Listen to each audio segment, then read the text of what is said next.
Welcome guys to the tutorial info channel. In front of me is Google Pixel 3 AG020F, and in this video I am going to show you how to use AI.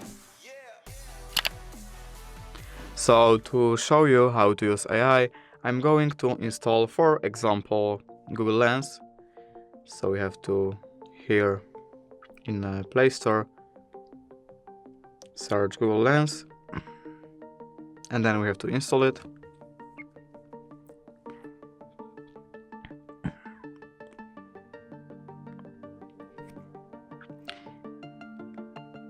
And now to use it, I am going to show you how to use it by searching items with camera. So yes, we have to allow to take pictures and record video. And now look, right here are my earpods that we have to aim on, and then we have to click on this button right here. And as you can see, it sorted. It is searching this. As you can see, AirPods Pro, it found it. So basically, that's it.